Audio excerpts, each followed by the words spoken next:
First class, now we're inviting executive platinum, emerald, sapphire, and ruby. Hi, everyone, and welcome to another edition of Crew Travel right here on Yachting International Radio. My name is Ria. I am your host and very pleased to welcome back my co-host, Lee Harris from ATPI Travel. How are you, Lee? No, really good, thank you. Yeah, it's been a bank holiday weekend here, a nice 3-day weekend, which has been received, I've got to say. It's really great to have you back. We just fell back into the regular pattern. I know it is. Yeah, it's two old friends catching up. That's what it is. And I think, too, that the older you get, you become creatures of habit, so it's easy to slip back into them. I think you're right. Yeah, definitely. Right. So what's going on in the world of travel? Let's head in. Digital passports. Yeah, I quite like the idea of this. Anyway, Finland is the latest nation to embrace digital passports. Travellers on some flights with Finnair will be able to pass through border control at Helsinki Airport using digital travel credentials, or DTC for short. The initiative, however, is said to be only available to Finnish citizens at this stage. Finland is joining countries such as Aruba and Singapore, who are embracing technology and making a move away from traditional passports. Aruba is currently working on permanently rolling out the digital passports following a successful trial earlier this year. And Singapore's Changi Airport is planning to offer passport-free travel as soon as the first half of 2024. That's following recent legislative changes. Poland, South Korea, the US, and also the UK are said to be developing digital passport projects, while Croatia is said to be ready to run its own pilot project at Zagreb Airport later this year. That's really exciting because I think that's one of the biggest stressors for everybody. Is my passport up to date? When does it expire? Is it going to be because the amount of information you have to send, right? Like original documents, and you're always nervous, even though you do registered post or whatever, you're always nervous. Is it going to be lost in the mail? Is it going to reach its destination? So if it's all done digitally, the idea that the possibility is far quicker and you're not worried about losing anything. It's great. I don't know if you're like me, but I am that typical person who pats himself down at the airport about 25 times in a space of 5 minutes, wanting to know where my passport is. I'm terrible for it. It drives my wife mad. So for me, this will be, if I can stick on my phone or whatever like that, it's life-changing for me. I think a lot of people will be relieved. I think so. It makes sense. The day and age we live in now, it makes perfect sense to have it digitally instead of having to carry around your little booklet with you. I think maybe Spain will implement that in about 2045, considering the amount of paperwork it takes to do anything here for any reason. But that's just between you and me. Moving on to Heathrow. What's going on there? Yeah, London Heathrow Airport is testing a new system which will allow passengers to be airport queues by pre-booking an airport security screening slot. The 6-month trial, which launched last week, is initially open to passengers in Terminal 3 who are traveling with American Airlines, Delta Airlines, Emirates, and Virgin Atlantic. More airlines may be added during the trial, according to the airport. Heathrow Time Slot, as it's known, is a free service which will give passengers a designated time of entry point to the security search area.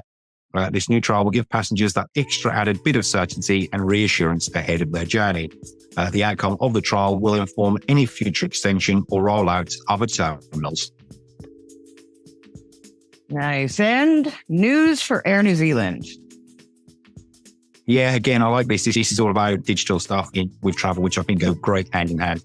Air New Zealand customers are now able to track their luggage using the airline's app, as airlines and airports prepare to avoid another bag-mageddon over the busy summer travel season. The new feature, which has been trialed by 8,000 customers, will enable both domestic and international travelers to track their bag's journey from the bag drop to, hopefully, its final destination. When a passenger uses the feature, a check status button will appear on the flight details screen of the app when their luggage is scanned at the bag drop. As the bag moves through the airport, onto the aircraft, and arrives at its destination, its owner will get an alert. Now, if the bag doesn't arrive at its destination, the owner can select My Baggage Hasn't Arrived and follow the steps to report it via the app. Customers are also able to use the feature to report damaged baggage. Other airlines who are or have already embraced in-app baggage tracking are United Airlines and Singapore Airlines.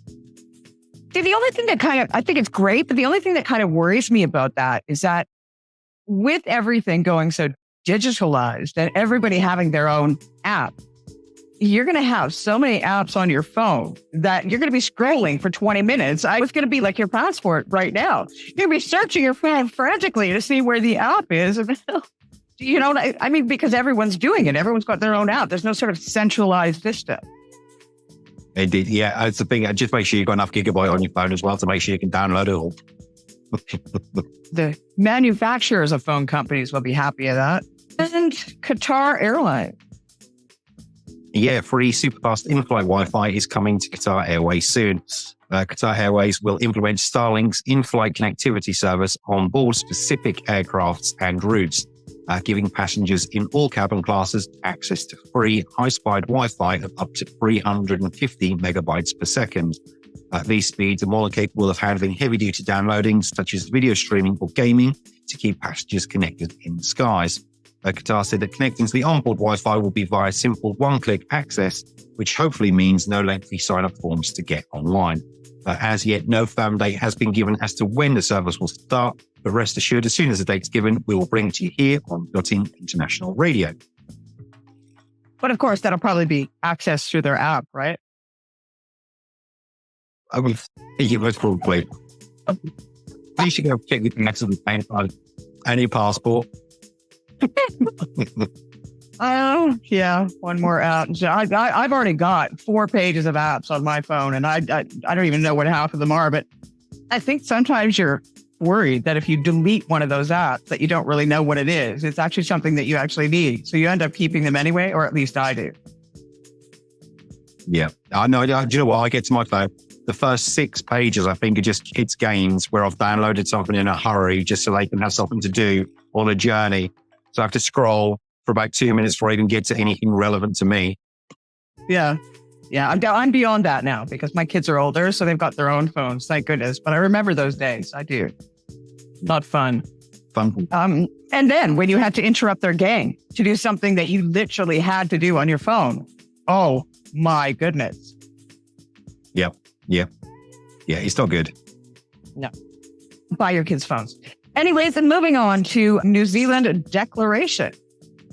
Yeah, just heading back to New Zealand this week, and travellers arriving into all New Zealand international airports now have the option to complete a digital declaration instead of a paper arrival card before travelling to New Zealand.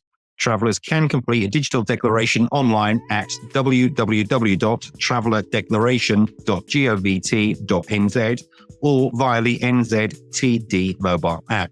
There you go, there's another app for you. There is a paper declaration form available also for travellers who cannot complete it online.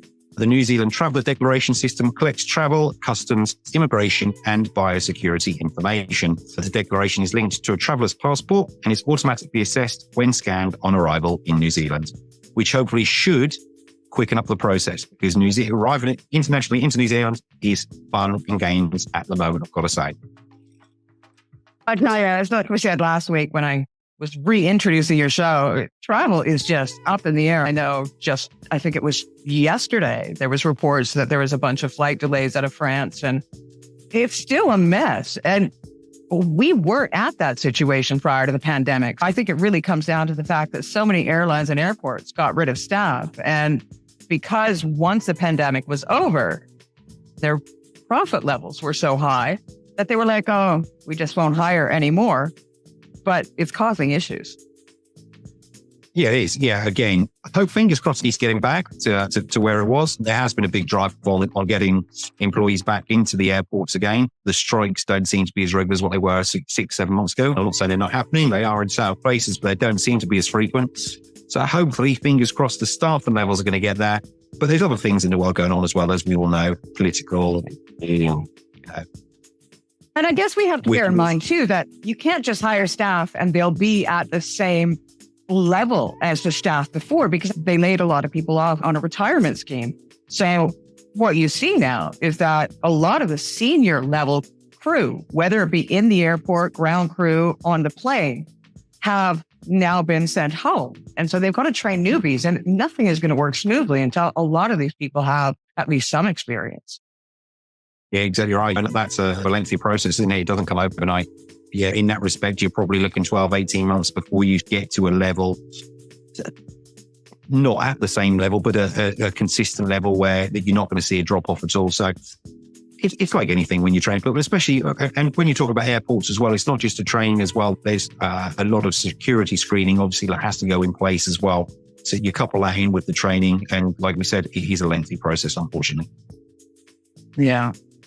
Lee, I want to say thank you. And it is such a pleasure to have you back here on YR with your crew travel. You've been missed.